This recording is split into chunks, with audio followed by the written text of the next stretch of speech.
जय हिंद। देखिए, आज की क्लास में हम आपको बायोलॉजी बताएंगे। बायोलॉजी के हम 2 क्लास आपको पीछे करा चुके हैं। बायोलॉजी के ये देखिए 10th का क्लास है। 10th में बायोलॉजी का 2 क्लास हम पीछे कराए थे। पहला पार्ट था जैव प्रक्रम। उसमें 2 क्लास में जितना जो टॉपिक होता है, जितना आपको ज़रूरत के लिए टॉपिक होगा, कुछ परिभाषा वगैरह जितना कुछ था वो सारा कुछ हम करा दिए हुए थे। अगर उस टॉपिक को आप अच्छे से तैयारी किए होइएगा तो फिर ऑब्जेक्टिव आपको अपने से बन जाएगा, 100% बन जाएगा। इसमें क्या करना है, देखिए ये जितना है ऑब्जेक्टिव हम लिखे हुए हैं, इस सभी ऑब्जेक्टिव को आप क्या कीजिएगा, सबसे पहले तो क्या कि इस सभी ऑब्जेक्टिव को आप जा कर के इसको स्क्रीनशॉट मार लीजिए और ऑब्जेक्टिव को अपने से बनाइए। टॉपिक बना के टॉपिक ले करके स्क्रीनशॉट ले लीजिएगा। उसके बाद टॉपिक देख करके, टॉपिक पढ़ के, समझ के, और ये जितना ऑब्जेक्टिव हम बोर्ड पे लिखे हुए हैं इस सब का जवाब अपने से देने का कोशिश कीजिएगा। उसके बाद आप ये वीडियो को प्ले करके उसके बाद देख लीजिएगा, जितना ऑब्जेक्टिव आपको देखिएगा कितना सही होता है। देखिए क्या है बताते हैं हम। ये क्या है, वैसे पौधे जो भोजन के लिए सड़ी गली चीज़ों पर आश्रित रहता था। हम मृतजीवी की परिभाषा लिखाए हुए थे। सड़ी गली मृतजीवी ऐसा पौधा होता है, ऐसा पौधा जो मृत जीव जंतु से अपना भोजन प्राप्त करता है।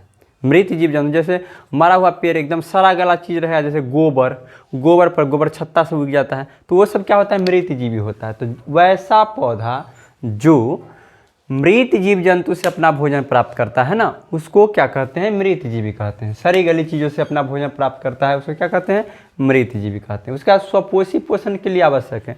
स्वपोषी पोषण किस में होता है बुआ, पौधा में होता है। स्वपोषी पोषण किस में होता है, पौधा में होता है। और पौधा के भोजन के लिए क्या क्या चीज़ जरूरी है, क्लोरोफिल पत्ता में पाया जाता है, वो चाहिए ही। सूर्य प्रकाश चाहिए ही। H2O जल होता है, CO2 कार्बन डाइऑक्साइड, तो कार्बन डाइऑक्साइड चाहिए, जल चाहिए, यानी कि ये सभी चीज़ होता है, ये सभी चीज़ चाहिए। स्वपोषी पोषण के लिए ये सभी चीज़ चाहिए। स्वपोषी पोषण पौधा में होता है।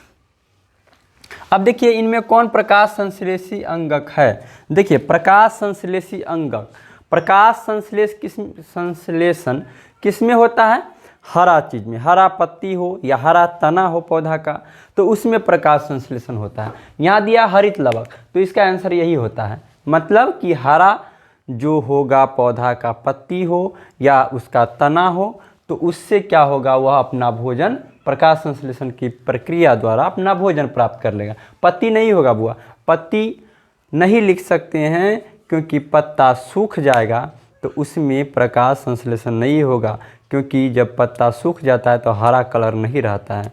और हरित लवक, क्लोरोफिल, क्लोरोप्लास्ट इसमें हरा पत्ता में ही पाया जाता है, तो ये सब नहीं होगा, ये होगा। वायुमंडल में CO2 कितना प्रतिशत, तो याद कर लीजिएगा 0.03%। प्रकाश संश्लेषण प्रक्रम में निम्नांकित में क्या नहीं होता है, प्रकाश संश्लेषण में क्या नहीं होता है, क्या नहीं होता है पूछ रहा है। पानी का टूटना, हाँ बुआ पानी टूटता है, पानी टूटता है, उसके बाद क्या होता है, उसका ऊर्जा उसी से प्राप्त करता है, उसी से तो भोजन प्राप्त होता है उसको, तो ये होता है। CO2 का मुक्त होना, प्रकाश संश्लेषण में कार्बन डाइऑक्साइड मुक्त होता है, नहीं, ऑक्सीजन मुक्त होता है। कार्बन डाइऑक्साइड तो वो लेता है, ऑक्सीजन छोड़ता है, तो मुक्त क्या होता है, ये नहीं होता, ये नहीं होगा। ऑक्सीजन मुक्त होता है, क्या CO2 उपयोग, हाँ कार्बन डाइऑक्साइड का उपयोग वो करता है। इनमें किसके द्वारा अमीबा भोजन का अंतर्ग्रहण करता है, कूटपाद के द्वारा। कूटपाद के द्वारा अमीबा होता है, अपना फैला लेता है, कूटपाद फैला देता है और भोजन को चारों तरफ से घेर करके अपना भोजन प्राप्त कर लेता है। ये सारा चीज़ हम आपको टॉपिक में बताए हुए हैं। इनमें किसके द्वारा, ये हो गया, इनमें किस छिद्र के द्वारा ग्रसनी, ग्रास नली से जुड़ा होता है, निगल द्वारा। देखिए ग्रसनी और ग्रास नली, ग्रास नली क्या होता है, सांस लेने का एक रास्ता होता है, और ग्रसनी क्या होता है, हमारे आहार नाल का एक भाग होता है यहाँ पे। तो आहार नाल का भाग और सांस लेते हैं ग्रास नली, आहार नाल का भाग ग्रसनी और ग्रास नली दोनों क्या, निगल द्वार से जुड़ा हुआ रहता है। तब तो हम कभी कभी खाना खाते हैं तो कैसे एकदम अगर सरक जाते हैं, नाक में पूरा एकदम लगा कि माथा फट गया, नाक में पूरा एकदम पानी वगैरह सब भाप से निकलने लग जाता है ना, तो यानी कि निगल द्वार से वो जुड़ा हुआ रहता है। ग्रहणी किसका भाग है, ग्रहणी क्या है, ये छोटी आंत का भाग है। ग्रहणी किसका भाग है, छोटी आंत का भाग है।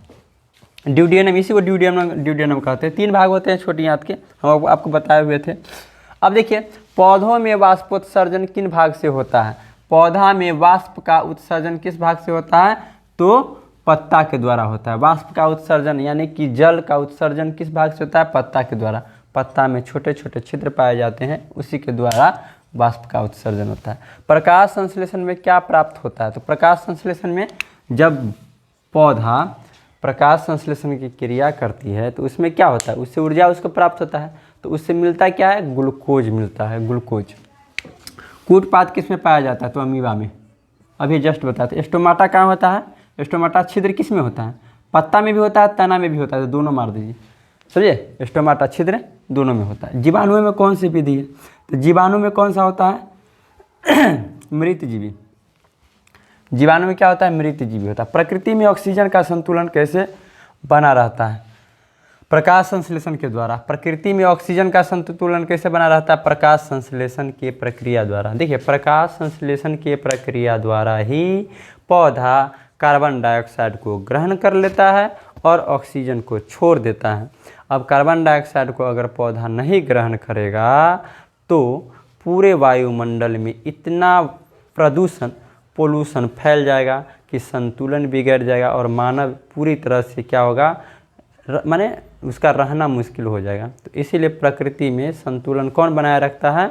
तो प्रकाश संश्लेषण की क्रिया से ही पौधा बचाता है। इसीलिए कहता है कि पौधा लगाओ, पौधा लगाना चाहिए। प्रकाश संश्लेषण होता है रात में कि दिन में? रात में होगा, सॉरी रात कहते दिन में होगा प्रकाश संश्लेषण। प्रकाश संश्लेषण सूर्य के उपस्थिति में होता है। तो सूर्य क्या रात में उपस्थित रहेगा? नहीं। तो रात में उपस्थित नहीं रहेगा तो कहाँ से होगा प्रकाश संश्लेषण? मनुष्य के शरीर का सबसे बड़ा ग्रंथि क्या होता है? लीवर होता है। सबसे बड़ा ग्रंथि, इसी को यकृत कहते हैं।